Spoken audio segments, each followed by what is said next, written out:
Hello, Julia again, continuing to read from my thesis paper entitled The Eternal Sunshine of the Godless Mind, A Journey into Spiritual Atheism. This is part of my Master's of Spirituality degree from Merrimack College, and I decided to take it upon myself to try to read through it and then provide some commentary and to see if there are questions or comments from anybody who happens to listen. So if you're hearing this, please feel free to send some questions my way. So we're going to talk about the new atheists. I have such an itchy nose. Ugh, it's allergies. Okay, the new atheists, or four horsemen of the non-apocalypse, their nickname references the title of this discussion, consisted of Richard Dawkins, Christopher Hitchens, Sam Harris, and Daniel Dennett. These scientists enclaved in response to 9/11 and as an anti-Bush statement.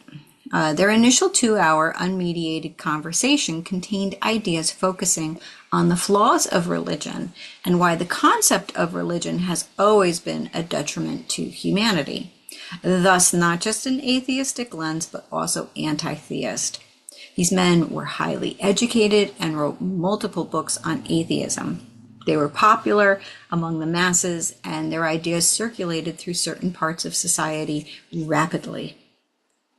Representing the secular aspects of humanity, these authors voiced well-constructed arguments against what they perceived as the evils of religion.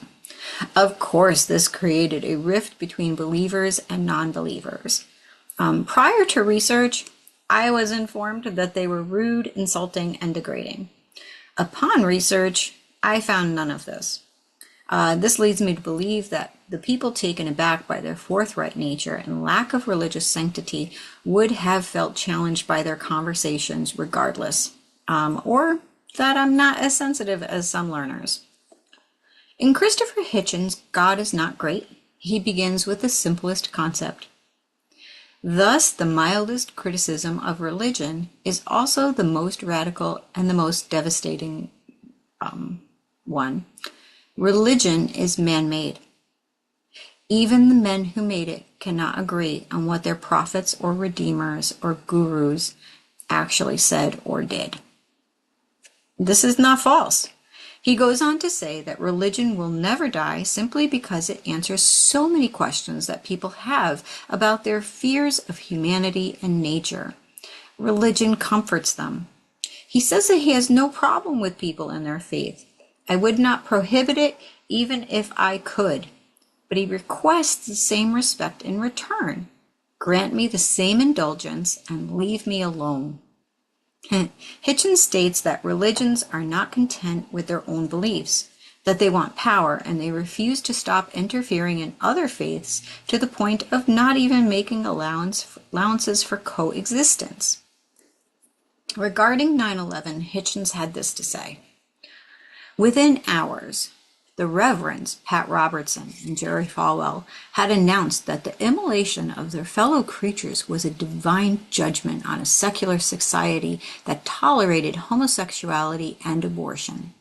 At the solemn memorial service, an address was permitted from Billy Graham. His absurd sermon made the claim that all the dead were now in paradise. I say absurd because it is impossible, even in the most lenient terms, to believe that a good number of sinful citizens had not been murdered by Al-Qaeda that day, and there is no reason to believe that Billy Graham knew the current whereabouts of their souls. There is also something sinister in hearing detailed claims to knowledge of paradise of the sort that bin Laden himself was making on behalf of the assassins.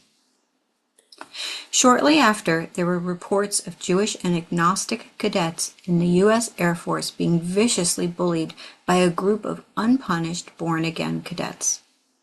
They insisted that only those accepting Jesus as a personal savior were qualified to serve, and they went unreprimanded.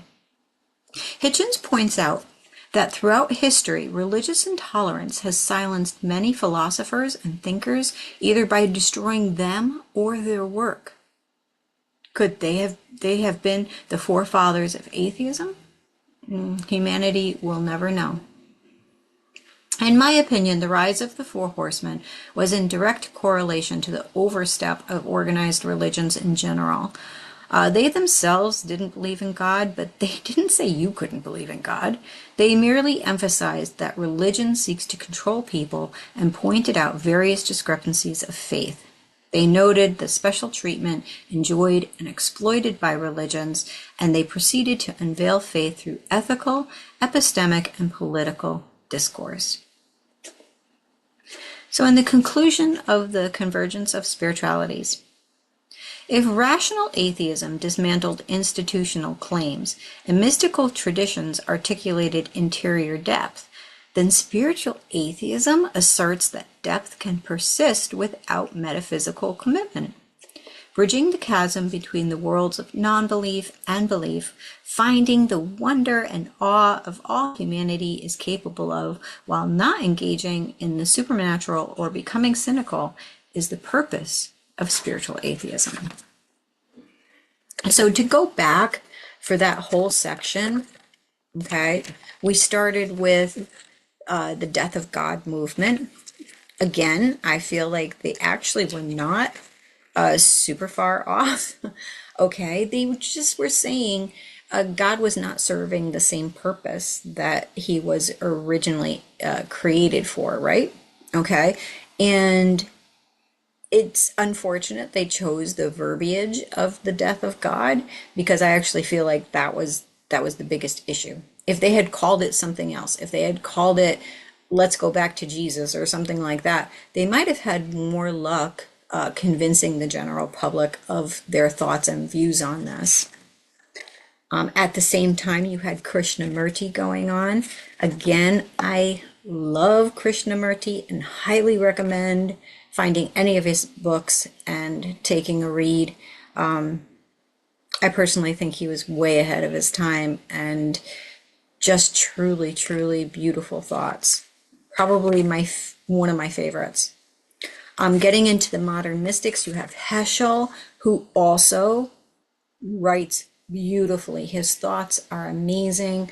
Just such a pure intent. I loved reading about Heschel. Thomas Keating was another one who, to me, just epitomizes like what I think of when I think of a religious person. If you're going to look for an example, like he's probably one of the best ones. He just seemed just really amazing in his belief and his ethics and how he approached things. Thomas Merton, as I said, was slightly more problematic for me to read about. And if I were to ever talk to you personally, I would absolutely voice what my problems are. But he did have a lot to offer the world. He was extremely prolific. His ideas ran the gamut of everything. And I think that's part of the appeal, is that what he said had, things that appealed to like everybody across the board. And then the new atheists, again, I know that they said some problematic things. However, they also did not claim to be religious or spiritual or any of those things. They were just regular people who, had some really good education and no faith. Okay, so I grant them a different level.